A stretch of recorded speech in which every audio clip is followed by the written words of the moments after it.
असली खुशी कैसे प्राप्त करें, अपने जिंदगी से सारे दुखों को खत्म करके, इस विषय पर आज की अद्भुत प्रसिद्ध कहानी की शुरुआत करते हैं। दोस्तों, एक बार की बात है जब महात्मा बुद्ध अपने सभी शिष्यों को उपदेश दे रहे थे।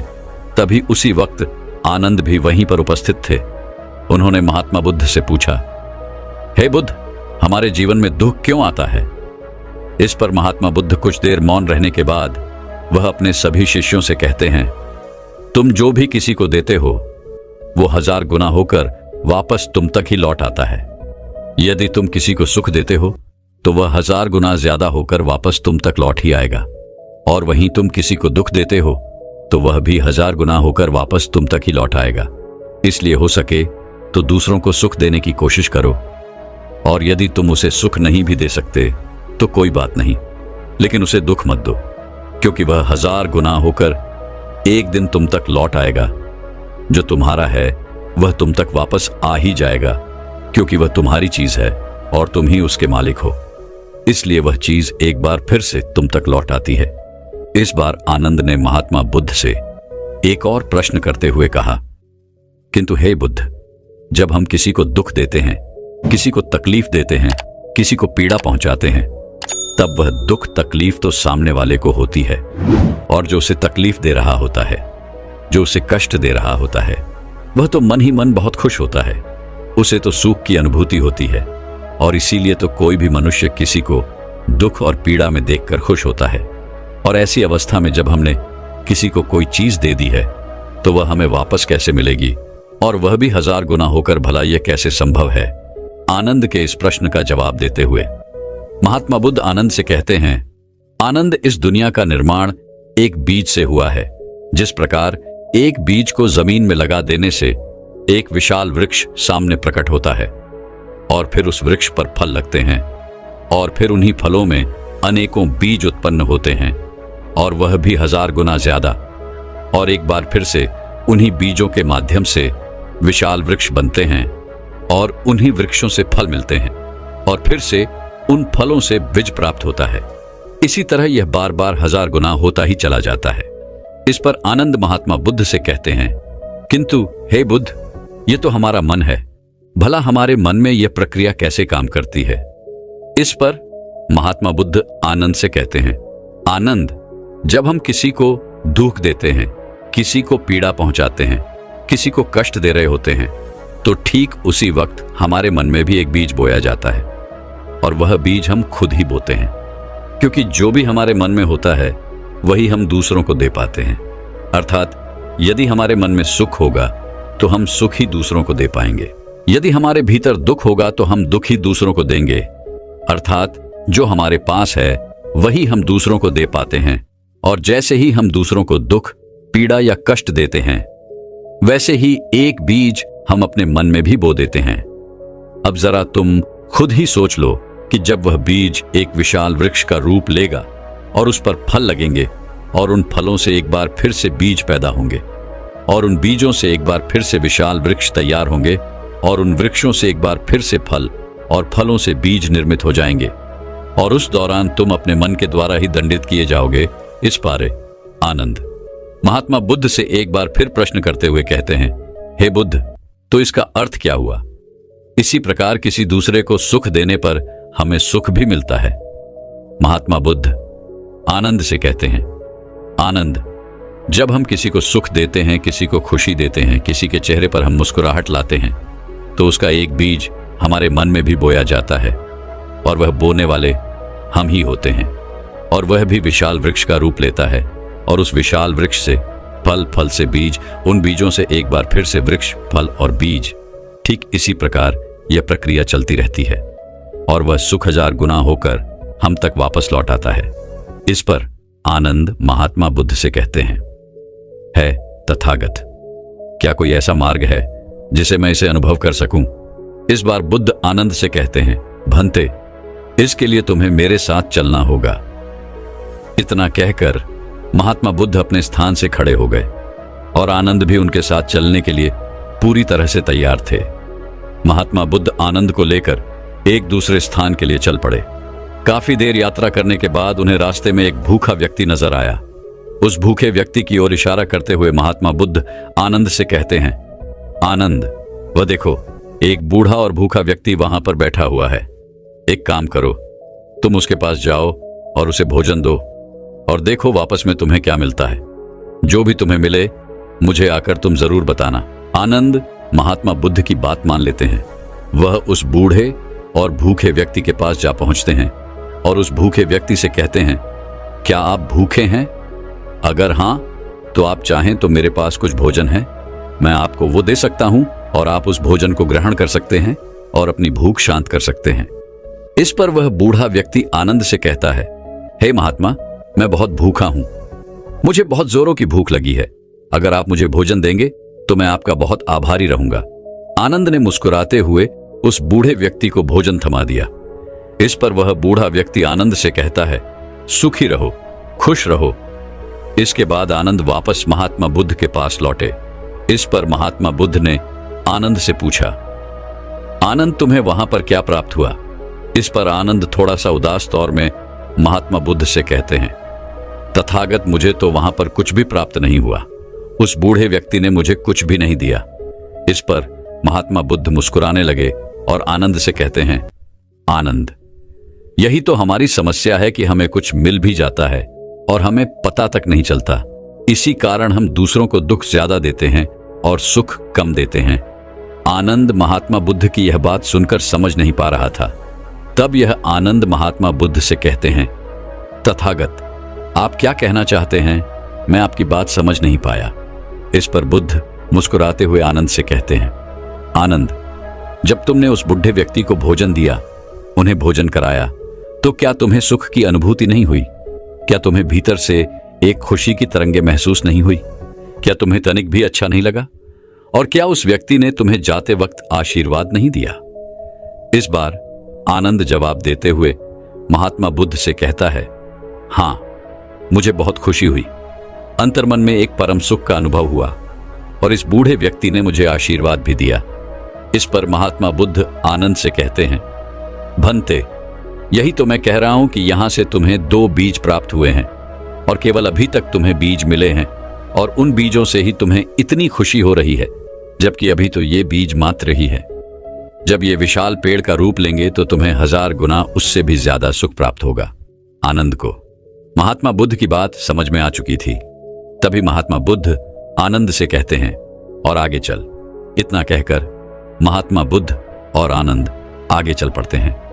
कुछ दूर और यात्रा करने के बाद रास्ते में एक गरीब व्यक्ति बैठा हुआ था, जिसके पास कुछ धन था और वह उस धन से अपने परिवार के लिए भोजन खरीदना चाहता था।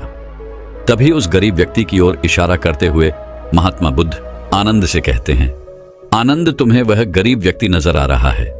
इस पर आनंद जवाब देते हुए कहते हैं, हां बुद्ध, मुझे वह गरीब व्यक्ति नजर आ रहा है। इस पर बुद्ध आनंद से कहते हैं, देखो, उसके पास कुछ धन है और मुझे ऐसा प्रतीत हो रहा है कि वह अपने परिवार के लिए उस धन से भोजन लेना चाहता है। इसलिए तुम एक काम करो, उस गरीब व्यक्ति के पास जाओ और उसका धन छीन कर ले आओ। आनंद को महात्मा बुद्ध की बात समझ नहीं आई, लेकिन फिर भी उन्होंने महात्मा बुद्ध की बात मान ली और वह उस गरीब व्यक्ति के पास पहुंचे। उस देर उसे निहारा और फिर वह वापस बुद्ध के पास वापस लौट आए। इस पर बुद्ध आनंद से कहते हैं, क्या हुआ, तुम उस गरीब व्यक्ति का धन छीन कर नहीं लाए? इस पर आनंद महात्मा बुद्ध से कहते हैं, हे तथागत, उस गरीब व्यक्ति को देखने के बाद मेरे मन में दया जागृति, करुणा जागी। उसका धन छीन लेने की विचार से ही मेरा मन दुखी होने लगा था, और यदि मैंने उसका धन छीन लिया होता तो वह गरीब व्यक्ति मुझे श्राप दे देगा, मुझे दुआही दे देगा और यह मुझसे नहीं हो पाएगा। इतना सोचने मात्र से ही मेरे मन की पीड़ा अत्यधिक बढ़ने लगी, इसलिए मैं वहां से खाली हाथ ही लौट आया। इस पर महात्मा बुद्ध आनंद से कहते हैं, हे आनंद, मैं तुम्हें यही तो समझाना चाहता हूं, यदि हम बुराई करते हैं तो बुराई का बीज हमारे मन में पड़ जाता है। बुराई भले ही हम दूसरों के साथ करते हैं, पर बीज हमारा मन भी ग्रहण करता है। वह सब जिनके साथ कुछ बुरा होता है या हम बुरा कर सकते हैं, वह इसके बदले में हमें कभी आशीर्वाद नहीं देंगे, वह इसके बदले में हमें कभी भी खुशियां नहीं देंगे। वह जो देंगे वह होगा श्राप। और वह जो भी होगा वह बुरा ही होगा। और ये दोनों बीज जब हमारे मन में पड़ जाते हैं तो वह फिर से 1000 गुना का हिसाब चलने लगता है और इसे रोक पाना बहुत मुश्किल है। तुम इसे चाहकर भी रोक नहीं सकते क्योंकि यह तुम्हारे कर्मों में लिख दिया गया है। इसलिए अपने कर्मों पर ध्यान देना चाहिए। वह व्यक्ति चाहे कोई भी क्यों ना हो, वह चाहे कोई राजा हो, उसे अपने कर्म सोच समझकर करने चाहिए। अन्यथा जो चीज उसने किसी को दी है वह चीज उसे भी वापस 1000 गुना होकर ही मिलेगी और वह इसके लिए कुछ नहीं कर सकता। वह चाहकर भी इसे बदल नहीं सकता। आगे महात्मा बुद्ध आनंद को समझाते हुए कहते हैं, हे आनंद, इसलिए कर्म बहुत सोच समझकर करने चाहिए क्योंकि तुम्हारे कर्म तुम पर बोझ भी बन सकते हैं और तुम्हारी शक्ति भी। यदि तुम अच्छे कर्म करोगे तो तुम्हें सुख मिलेगा, यदि तुम बुरे कर्म करोगे तो तुम्हें दुख से कोई नहीं बचा सकता। इस पर आनंद दोनों हाथ जोड़कर महात्मा बुद्ध से कहते हैं, मुझे आपकी सारी बातें अच्छी तरह समझ में आ चुकी हैं। मैं यह समझ चुका हूं कि इंसान को हमेशा अच्छे कर्म करने चाहिए। उसे कभी भी किसी के प्रति मन में द्वेष या जलन जैसी भावनाएं नहीं रखनी चाहिए। उसे हमेशा दूसरों के लिए अच्छा सोचना चाहिए। यदि वह दूसरों के लिए अच्छा करेगा तो उसके साथ भी अच्छा ही होगा और वह 1000 गुना होकर उसे वापस मिलेगा। एक तो वहीं पर यदि कोई व्यक्ति किसी दूसरे के प्रति मन में जलन द्वेष जैसी भावना रखता है, वह पल पल उसके लिए गलत सोचता है, वह उसका बुरा करना चाहता है, तो वह अपने लिए ही बुरा कर बैठता है। हालांकि यह उसे तब नहीं पता चलता, किंतु जैसे जैसे समय बीतता जाता है और वह वृक्ष जो विशाल रूप ले लेता है तो उसी का मन उसे दंडित करता है, तब ऐसा व्यक्ति रोता है, गिड़गिड़ाता है, अपने हालातों पर माथा पीटता रह जाता है, लेकिन वह कुछ कर नहीं सकता क्योंकि जो कर्म उसने किए हैं उसकी सजा तो उसे भुगतनी ही पड़ेगी। आनंद महात्मा बुद्ध से एक और प्रश्न करते हुए कहते हैं, किंतु हे बुद्ध, मैंने देखा है कि कई लोग ऐसे भी हैं जो लोगों को दुख देते हैं, प्रताड़ित करते हैं, उन्हें पीड़ा देते हैं, लेकिन फिर भी वो बहुत खुश है, ऐसा क्यों? इस पर बुद्ध मुस्कुराते हुए आनंद से कहते हैं, आनंद, तुमने उन्हें दूसरों को पीड़ा देते हुए देखा है, उन्हें तकलीफ देते हुए देखी है और वे दूसरों के सामने बहुत खुश भी नजर आते हैं ताकि वह अपनी मनोदशा को छुपा सके। वह अपने भीतर की उस पीड़ा को छुपा सके क्योंकि वे जानते हैं कि अगर उनकी पीड़ा लोगों के सामने आ जाए तो लोग उनका मान सम्मान नहीं करेंगे, लोग उनकी कदर नहीं करेंगे, वे लोगों पर अपना रौब नहीं समा पाएंगे। इसीलिए वे लोग दूसरों के सामने हंसते मुस्कुराते रहते हैं, वे लोगों के सामने खुश होने का नाटक करते हैं। यह तो भीतर ही भीतर जो भी उन्होंने किया है उसकी पीड़ा उन्हें सताती रहती है। और जैसा कि मैंने तुमसे पहले ही कहा कि जो भी हम कर्म करते हैं वह 1000 गुना होकर हम तक वापस जरूर लौटता है। उनके घर परिवार में हमेशा क्लेश बना रहता है, वह कभी शांति से नहीं रह पाते, उनके घर में कभी खुशियों का माहौल नहीं होता, बल्कि वह तो खुद को कोसते रहते हैं, खुद को प्रताड़ित करते रहते हैं। इतना कहकर महात्मा बुद्ध शांत हो गए और आनंद को भी अपने सभी प्रश्नों का जवाब मिल चुका था। दोस्तों, आए दिन हम भी अपने जीवन में कुछ ऐसे ही जी रहे हैं। हम भी दूसरों से जलते हैं, दूसरों से ईर्ष्या करते हैं, दूसरों के प्रति मन में द्वेष रखते हैं। हम चाहते हैं कि दूसरा कोई हमसे आगे ना निकल पाए, अन्यथा हम उससे पीछे रह जाएंगे। हम चाहकर भी उसे आगे नहीं जाने देना चाहते और जब वह आगे निकलने की कोशिश करता है तो हम तरह तरह के षड्यंत्र रचते हैं ताकि वह आगे ना बढ़ पाए और हम उसे वापस पीछे खींच लाए। लेकिन आप यह बोल रहे हैं कि आप किसके लिए षड्यंत्र रच रहे हैं, आप किसका बुरा कर रहे हैं? आप अपने लिए ही बुरा कर रहे हैं, क्योंकि जो भी कर्म आप कर रहे हैं वह 1000 गुना होकर वापस आपको ही मिलने वाला है। इसीलिए जब भी आपके सामने यह स्थिति उत्पन्न होती है कि आपका कुछ भी अच्छा नहीं हो रहा होता, आप चाहकर भी कुछ अच्छा नहीं कर पाते, आप चाहकर भी उन्नति नहीं कर पाते, तब आपको बुरा लगता है, तब आप दुख में पूरी तरह से डूब जाते हैं।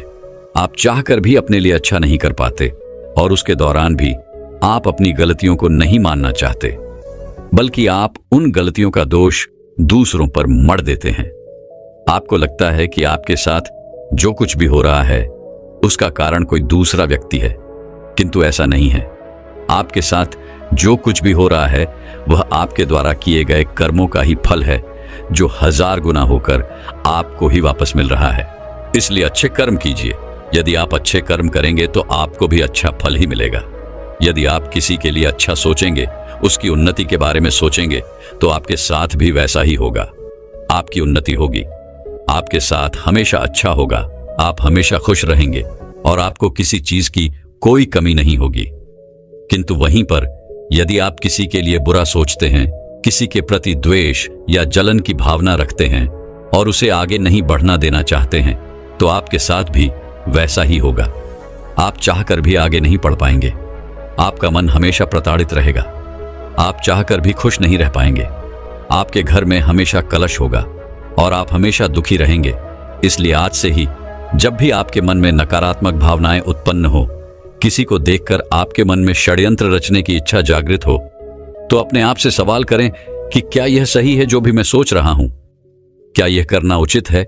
यदि आप थोड़ा भी जागरूक होंगे तो आपके भीतर से एक ही आवाज आएगी, नहीं, ऐसा करना बिल्कुल भी उचित नहीं है। इससे बेहतर है कि हम अपने कर्मों पर ध्यान दें, अपने कार्यों पर ध्यान दें, अपनी उन्नति पर ध्यान दें। किंतु हम में से अधिकांश लोग अपने भीतर की इस आवाज को पूरी तरह से दबा देते हैं और वह जलन की उस आग में इस प्रकार जल रहे होते हैं कि उस भावना को ही वो अपना लेते हैं और उसी में पूरी तरह से डूब जाते हैं और ना चाहते हुए भी वो अपने लिए बुरे कर्म करते हैं। वह ना चाहते हुए भी अपने लिए बुरा करते हैं, बुरा सोचते हैं और इसी कारण वे जीवन में कभी आगे नहीं बढ़ पाते। इसीलिए कहा जाता है, अच्छा सोचें, अच्छा देखें और अच्छा सुनें। तो दोस्तों, अब आखिर असली खुशी किस चीज में है, इस विषय पर अगली प्रसिद्ध भिक्षु की कहानी की शुरुआत करते हैं। दोस्तों, बहुत समय पहले की बात है। एक गांव में एक लड़की रहती थी। वह लड़की सुंदर नहीं थी और उसका कोई भी नहीं था। वह अकेले ही रहा करती थी। वह खुद ही मेहनत करती और अपने लिए 2 वक्त की रोटी का प्रबंध किया करती। दोस्तों से 2 वक्त की रोटी मिल ही जाया करती, लेकिन फिर भी वह अपने आप से खुश नहीं थी। उसे दुनिया में सभी लोग सुखी नजर आते थे, सभी लोग खुशहाल नजर आते थे। उनका जीवन देखकर वह खुद को कोसा करती, खुद को तरह तरह की बातें कहती। वह कहती थी, है ईश्वर, आपने सभी को खुशहाल बना है, सभी को सुख दिया है, सभी को सुंदर बनाया है, तो मुझे क्यों नहीं? आखिर मैंने किया क्या था? आखिर मेरी गलती क्या थी? मैं जानती हूं आप मुझसे कोई बदला ले रहे हैं। इसी प्रकार एक दिन वह अपने आप से नाराज होकर, निराश होकर एक पेड़ के नीचे बैठी हुई थी और रो रही थी। तभी वहां से एक बौद्ध भिक्षु भिक्षाटन करके गुजर रहे थे। उन्होंने जब उस लड़की को रोते हुए देखा तो वह उसके पास गए और उन्होंने उस लड़की से कहा, पुत्री, क्या बात है? तुम क्यों रो रही हो? इसका जवाब देते हुए वे लड़की उन बौद्ध भिक्षु से कहती है, गुरुवर, मुझसे कोई प्यार नहीं करता, मुझे कोई पसंद नहीं करता क्योंकि मैं काली हूं, मैं सुंदर नहीं हूं और मेरे रंग को लेकर लोग मेरा मजाक बनाते हैं। मेरा कोई नहीं, मेरे पास तो धन भी नहीं है। इस दुनिया में हर कोई सुखी है, हर किसी के पास सब कुछ है, हर कोई अपना जीवन खुशहाली से जी रहा है, सभी के पास सब कुछ है, तो मेरे पास क्यों नहीं? आखिर मैंने क्या किया था? आखिर इसमें मेरा क्या कसूर है? क्या मुझे सुखी होने का हक नहीं? क्या मुझे अपना जीवन खुशहाली से जीने का हक नहीं? उन बौद्ध भिक्षु ने उस लड़की की सारी बातें ध्यानपूर्वक सुनी और उसके बाद वो उस लड़की से कहते हैं, पुत्री, अगर तुम मुझे उस व्यक्ति से मिलवा दो जो अपने जीवन में सुखी हो, तो मैं तुम्हें एक ऐसी चीज दूंगा जिससे तुम सुंदर और सुखी दोनों बन जाओगी। उन बौद्ध भिक्षु के मुख से यह सुनकर वह लड़की बहुत प्रसन्न हुई और तुरंत ही उन बौद्ध भिक्षु से कहती है गुरुवर, क्या सचमुच ऐसा हो सकता है? इस पर वह बौद्ध भिक्षु उस लड़की से कहते हैं, हां, यह अवश्य ही हो सकता है। तभी वह लड़की उन बौद्ध भिक्षु से कहती है गुरुवर, यदि यह सचमुच संभव है तो मैं एक ऐसे आदमी को जानती हूं जो बहुत सुखी है। मैं उसे अभी लेकर आती हूं, रुकना, हाँ, मेरा यहीं पर इंतजार करना। इस पर वह बौद्ध भिक्षु उस लड़की से कहते हैं, हाँ पुत्री, जब तक तुम वापस नहीं लौटती मैं तुम्हारा यहीं पर इंतजार करूंगा। इतना कहकर वह लड़की वहां से भागी भागी अपने मालिक के पास पहुंची, जो कि एक किसान था। उसने किसान से कहा, मालिक, आप मेरे साथ चलिए, मुझे एक भिक्षु मिले जिन्हें मैं आपसे दिलवाना चाहती हूं। उन्होंने कहा है कि अगर मैं एक सुखी व्यक्ति को उनके पास ले जाऊं तो वह मुझे सुंदर और सुखी दोनों बना देंगे। उस लड़की की यह बात सुनकर वह किसान दुखी होकर उस लड़की से कहता है, मैं तुम्हें कहां से सुखी लगता हूं। इस पर वह लड़की उस किसान से कहती है, मालिक, आपके पास तो सब कुछ है। आपके पास तो घर है, अच्छा खाने के लिए है, रहने के लिए अच्छा मकान है, आपका अपना परिवार है, और तो और आपके पास धन भी है, तो आप दुखी कैसे हो सकते हो। इस पर वह किसान जवाब देते हुए कहता है, अरे मूर्ख, मेरी फसल अच्छी नहीं हो रही, इसलिए उसके दाम भी अच्छे नहीं मिल रहे और राजा को लगान भी देनी है। मेरे पास तो अब इतने पैसे भी नहीं रहे हैं कि मैं फिर से अच्छे किस्म के बीज खरीद सकूं, और इस बार बरसात में मेरी सारी की सारी फसल भी खराब हो गई थी। अब तो मेरे हालत और अधिक खराब हो चुके हैं, और ऐसे हालातों में मैं सुखी कैसे रह सकता हूं। जाओ किसी और को ढूंढो जो सचमुच सुखी हो। इस पर वह लड़की अपने मालिक से कहती है, मालिक, तो आप ही बताइए, आपके हिसाब से कौन सबसे ज्यादा सुखी है जिसे मैं अपने साथ ले जा सकूं। इस पर वह किसान कुछ देर सोच विचार कर उस लड़की से कहता है, मुझे लगता है कि व्यापारी बहुत सुखी है। उन्हें ना तो फसल उगाने की चिंता है और ना ही फसलों की देख रेख करने की। उन्हें तो बस फसल खरीदनी होती है और वो उसे कहीं से भी खरीद सकते हैं, और तो और वे अन्य चीजों का भी व्यापार करते हैं जिनका मौसम से कोई लेना देना नहीं होता, और वे लोग हमसे कहीं ज्यादा अधिक धन भी कमाते हैं। लोग उनका आदर सम्मान भी करते हैं। मुझे तो लगता है कि वही सबसे सुखी है, तुम उन्हीं के पास जाओ।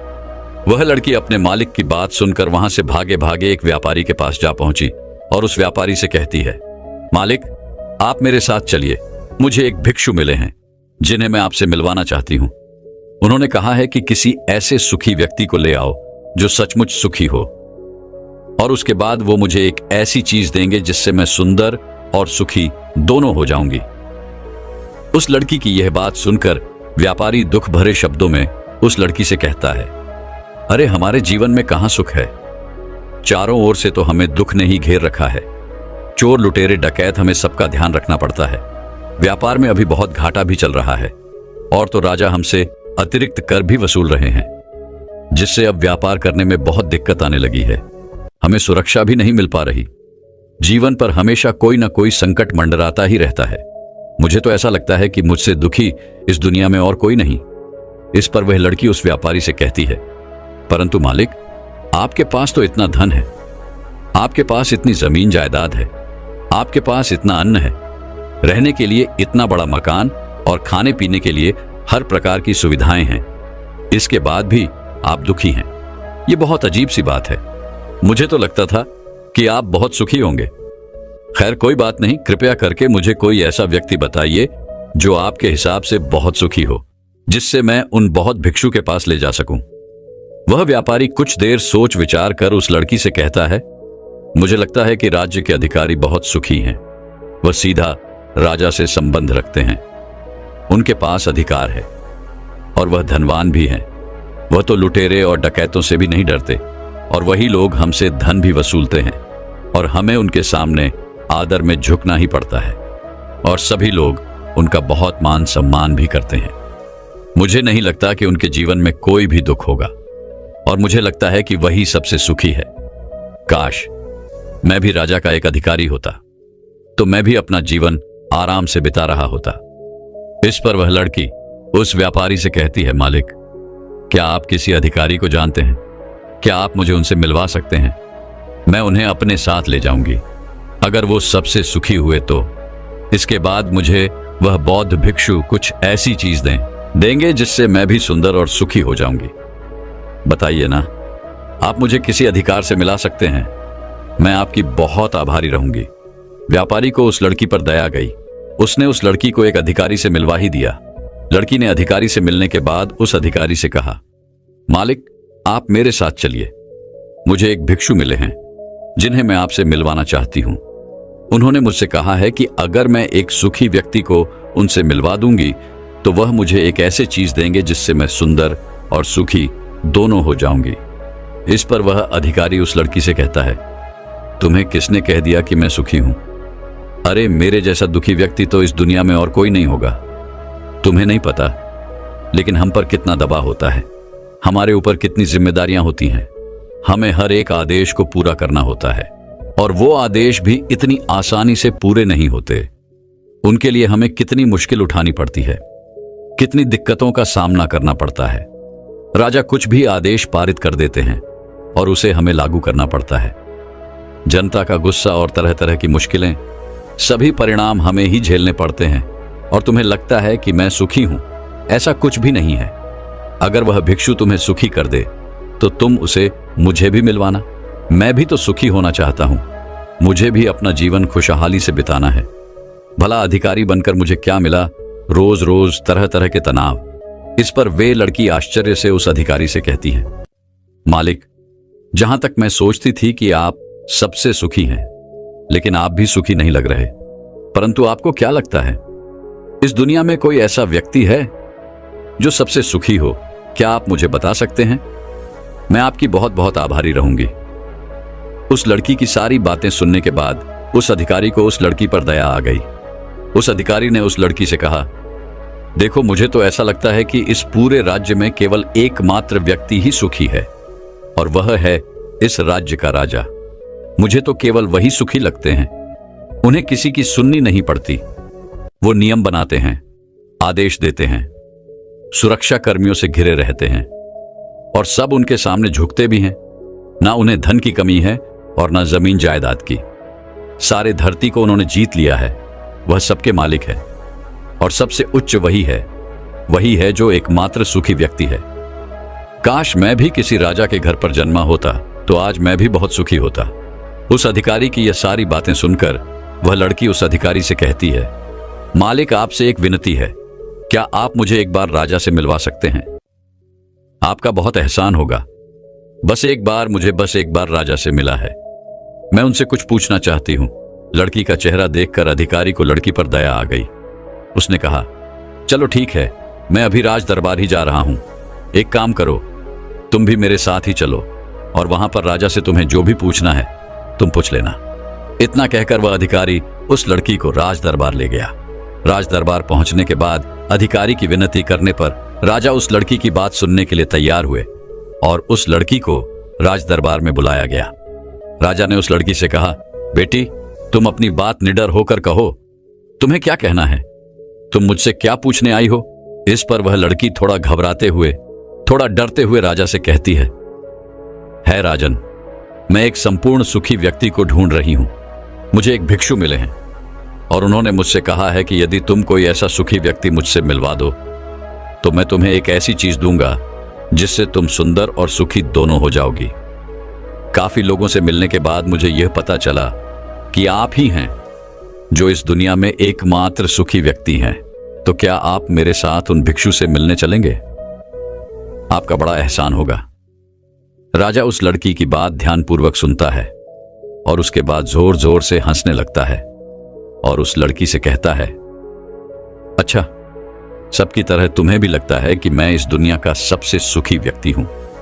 लेकिन यदि कोई मुझसे पूछे कि इस दुनिया में सबसे दुखी व्यक्ति कौन है, तो वह मैं ही हूं।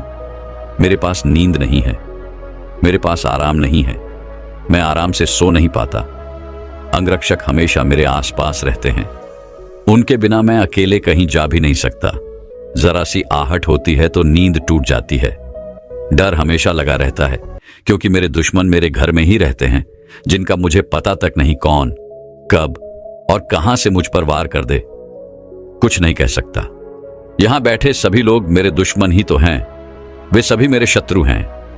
यहां पर बैठा हर एक व्यक्ति मेरे साथ दरबार का ही है, किंतु मुझे संपर्क करना पड़ता है। हर एक साहस मुझे भारी मालूम पड़ती है। इतने बड़े राज्य की जिम्मेदारी उठाना इतना आसान नहीं। तुम्हें लगता होगा कि राजा के पास तो सभी ऐशो आराम है, धन है, दौलत है, जमीन जायदाद है, उनके पास किसी चीज की कोई कमी नहीं, और इस हिसाब से तो उन्हें सुखी होना ही चाहिए। किंतु मैं तुम्हें बता दूं कि यह सब सुख नहीं देते। इस पर वह लड़की राजा से कहती है राजन, क्षमा कीजिएगा, परंतु यदि सुख धन दौलत नहीं देती, राज्य नहीं देता, जमीन जायदाद नहीं देती, ऐशो आराम नहीं देता, तो क्या हुआ? कम से कम सुंदरता तो सुख देती है। इस पर वह राजा एक बार फिर मुस्कुराते हुए उस लड़की से कहता है, पुत्री, सुंदरता जो मैंने देखी है, जो लोग शक्ल से सुंदर होते हैं उनके मन सुंदर नहीं होते। वे लोग तो एक मुखौटा लगाए घूमते रहते हैं। वे दूसरों को दिखाते हैं कि मैं कितना सुंदर हूं, लेकिन समय सबकी सुंदरता छीन लेता है। एकमात्र सुंदरता मन में ही रहती है, और जिसका मन सुंदर है वह हमेशा ही सुंदर रहता है। इस पर वह लड़की राजा से कहती है महाराज, तो आप भी बताइए कि आपके हिसाब से इस दुनिया में सबसे सुंदर और सुखी कौन है। इस पर वह राजा लड़की से कहता है, पुत्री, मेरे हिसाब से तो एक गरीब व्यक्ति जो 2 वक्त की रोटी का प्रबंध कर सके, बस इतना ही, जो किसी तंत्र बिना, किसी बंदिशों के बिना किसी भी दिशा में घूम सके, उसे कुछ भी छिन जाने का डर ना हो, कुछ भी लुट जाने का खौफ ना हो, जिसे रात को अच्छी नींद आती हो। मुझसे पूछोगे तो सबसे ज्यादा सुखी वही होगा, और इस हिसाब से मैं तुम्हें देखता हूं कि तुम सबसे सुखी हो। तुम्हारे पास नींद है, अच्छा मन है, चारों दिशाएं हैं, और कोई डर नहीं, कोई साजिश नहीं, कोई षड्यंत्र नहीं, बस जीवन है, खुला जीवन। मेरे हिसाब से तुम ही सबसे सुखी हो।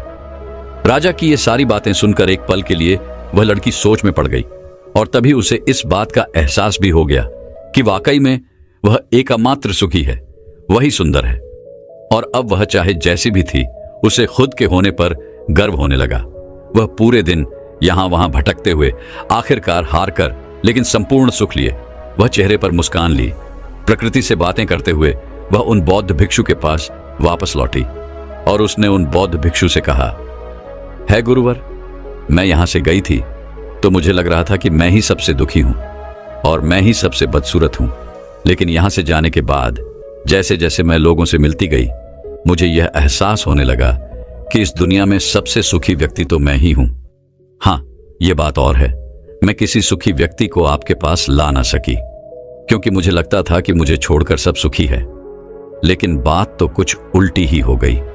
यहां तो मुझे छोड़कर सभी दुखी है। सभी को किसी ना किसी चीज का डर है, कुछ खो जाने का डर, कुछ ना पाने का डर, खुल के ना जी पाने का डर। इस हिसाब से तो मेरे पास सब कुछ है।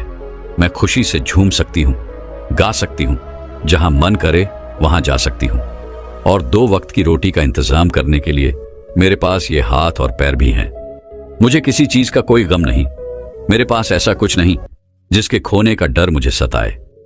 इस पर वह बौद्ध भिक्षु उस लड़की से कहते हैं, पुत्री, आखिरकार तुम्हें वह सुंदरता और सुख मिल ही गया। अब से तुम सुंदर और सुखी हो। यह कहकर वह बौद्ध भिक्षु वापस अपने आश्रम लौट गए, और वह लड़की भी अब जान चुकी थी कि वही सबसे सुंदर और सुखी है। अब उसे किसी बात का कोई कम नहीं था। वह कभी अपने आप को अब कोसा नहीं करती थी, बल्कि वह अपने आप में हमेशा खुश रहती थी, हमेशा मस्त रहती थी। दोस्तों, हमें भी ऐसा ही लगता है कि हमारे पास कुछ नहीं और सामने वाले के पास सब कुछ है। वह कितना सुखी है, उसके पास हर चीज है, हर ऐशो आराम है, हर सुविधाएं हैं। किंतु ऐसा है नहीं, यह केवल आपके देखने का नजरिया है। असली सुख तो आपके पास ही है, और वह है संतुष्टि। यदि आप अपने आप से संतुष्ट हैं, आपके पास जो कुछ भी है उसमें यदि आप खुश हैं, तो आपको कोई भी गम डरा नहीं सकता, आपको कोई भी दुख परेशान नहीं कर सकता। किंतु हमारी सबसे बड़ी तकलीफ यही है कि हम खुद को नहीं बल्कि दूसरों को ज्यादा देखते हैं। दूसरों से हम ज्यादा प्रेरित होते हैं, और उनकी खुशी देखकर हमारे भीतर ऐसा भाव उत्पन्न होने लगता है। हमें तकलीफ होती है कि उनके पास इतना सुख कैसे है और हम इतने दुखी क्यों हैं, क्योंकि हम केवल उनकी तरफ ही नजर गड़ाए हुए हैं। हमने तो अपने पास देखा ही नहीं कि हमारे पास क्या है। हम उस पर कभी ध्यान नहीं देते, बल्कि हम तो हमेशा इस पर ध्यान देते हैं कि हमारे पास क्या नहीं है, और यही नजरिया आपको दुख और तकलीफों की ओर ले जाता है। आप चाहकर भी सुखी नहीं रह पाते, क्योंकि आपने अपना नजरिया गलत जगह पर गड़ा रखा है। वहीं पर यदि आप इस तरह से सोचें कि मेरे पास बहुत कुछ है, रहने के लिए अच्छा घर है, खाने के लिए अच्छा खाना है, पहनने के लिए अच्छे कपड़े हैं, कम से कम 2 वक्त की रोटी का आपके लिए इंतजाम भी हो जाता है, लेकिन बहुतों के पास तो यह भी नहीं होता, तो क्या आप सुखी नहीं हैं? क्या आपके पास वह सब नहीं है जो उनके पास नहीं? जरा एक पल के लिए सोचकर देखिएगा। अब आप में से कितने लोग यह कहेंगे कि यह सब तो खाली बेकार की बातें, ऐसा कहने से कुछ नहीं होता। लेकिन मेरी बात का विश्वास कीजिए, बस एक बार के लिए आप 24 घंटे के लिए यह सोच कीजिए कि आप केवल सकारात्मक सोचेंगे और अपने जीवन में हो रहे सकारात्मक विचारों पर ध्यान देंगे, सकारात्मक घटनाओं पर ध्यान देंगे, आप देखेंगे कि वह दिन आपका बहुत अच्छा बीतेगा और उस दिन आप बहुत अच्छा महसूस करेंगे। आप जिस कार्य में हाथ डालेंगे वह कार्य आप पूरा भी कर सकेंगे। आप उस दिन जैसा चाहेंगे वैसा कर पाएंगे। क्या आप अपने आप को चुनौती देने के लिए तैयार हैं? क्या आप 24 घंटे केवल अच्छा सोचने के लिए तैयार हैं? अगर हां, तो आप मुझे कमेंट में जरूर बताएगा। इससे यह भी पता चल जाएगा कि कितने लोग चाहते हैं कि उनका जीवन सचमुच बदले। दोस्तों, मैं उम्मीद करता हूं कि यह कहानी सुनने से आपके जीवन में अच्छे बदलाव आए होंगे। आपको इस वीडियो से क्या सीखने मिला, ये कमेंट करके जरूर बताएं और अपने परिवार, दोस्तों या आपके करीबी इंसान के साथ ये कहानी शेयर करके उन्हें भी इस ज्ञान से परिचित करवाएं। बाकी अगर आपको यह वीडियो दिल से अच्छी लगी हो तभी इस वीडियो को लाइक कर देना और आपने अब तक इस चैनल को सब्सक्राइब न किया हो तो चैनल को सब्सक्राइब भी जरूर कर देना।